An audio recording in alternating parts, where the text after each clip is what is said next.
Hey, welcome to episode number 5 of Tuning In with Your Cycle. Today I'm going to share with you 2 ways to find out whether you're ovulating or not.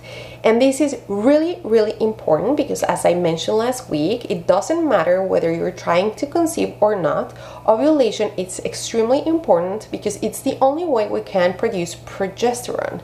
So if we're not producing progesterone, then that's when hormonal imbalances can arise, right? And in order to keep balanced hormones, we need to produce progesterone. Okay, so the first thing you can do and you can track to find out if you are ovulating is tracking your cervical mucus. So during your follicular phase at the beginning, you're going to realize that you're in a dry phase. And as you transition through the follicular phase to the ovulation, you're going to realize that cervical mucus starts showing up. At the beginning, it may be slippery and just wet.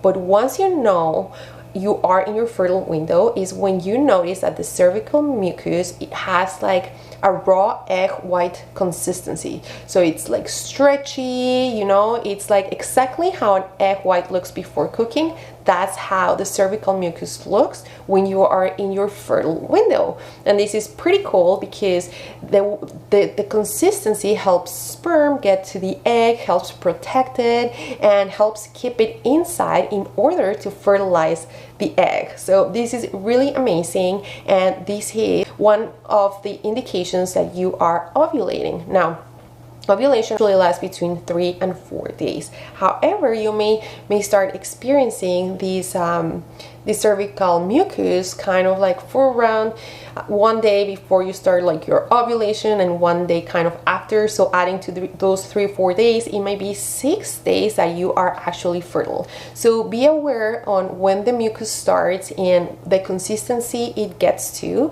because this is your fertile window. So if you are trying to conceive, this is the time, and if you're not, this is the time where you have to be more careful if you are not looking into getting pregnant. Okay, so that's one sign that your body is sending you that you are ovulating. Then the second thing you can use to find out if you're ovulating or not is by measuring your basal body temperature, also known as the BBT. So your BBT is the first temperature of the day. Before you leave bed, as soon as you open your eyes, that's your BBT. And once you start tracking it, you're gonna realize that right before ovulation, your BBT usually stays in a range about from like 36.1 to 36.4. Right before ovulation, this temperature takes a slight dip, and then it raises again to about 36.5 to 37.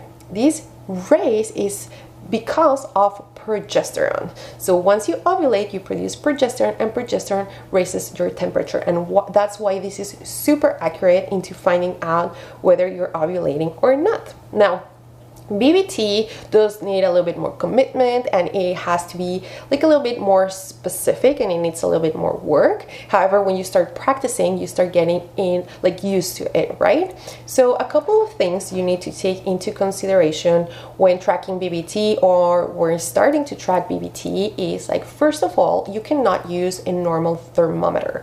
You have to purchase one that is specific for measuring BBT. And the reason behind this is because a normal thermometer may not detect that 0.1 raise in temperature. Is very little what the temperature raises to. So a normal thermometer may not be able to identify that. That's why a BBT thermometer is really important. Now, another thing that you have to be very conscious about is, as I said at the beginning, that the BBT is your first temperature. So it's before you move a lot, before you do a lot, that's your BBT. So as soon as you open your eyes, you go reach out for that thermometer, leave it in a place where you can just extend your arm and reach it. That's what I do. And then put it in your mouth and then wait for it to beep, and that's when you can leave your bed and go and do your morning routine, right? And the thermometer I have, it's actually pretty cool because it syncs to my phone, so I don't need to write it down. I just I know it's synced into my phone, and I don't have to worry about it. I just make sure it's synced before I leave the bed, and then I can just go and start my normal morning routine. Another thing to consider too is that you have to have at least 3 hours of consistent sleep in order for you to have an accurate reading.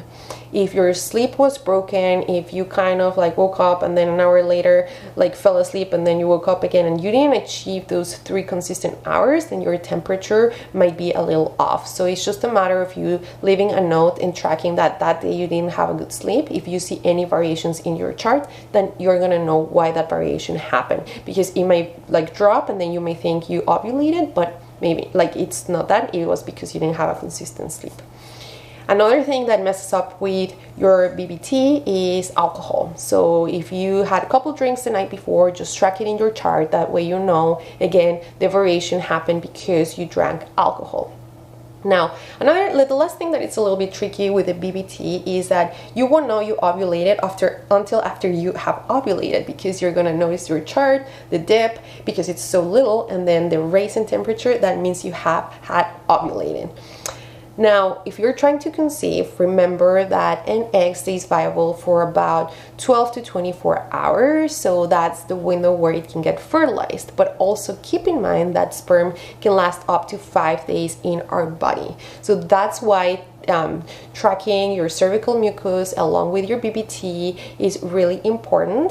This is when you're trying to conceive, and it's really important because it gives you insights of your body on how your body is working and if you're actually ovulating, right? And if you're not, then you can take some action and help your body ovulate, because it's really, really important. Okay? I hope this episode was helpful. It drives me crazy how no one ever explains this to us. So if you have any questions, you know you can send me a DM, an email, and I'm always happy to answer that, okay? I'll see you next week. Bye.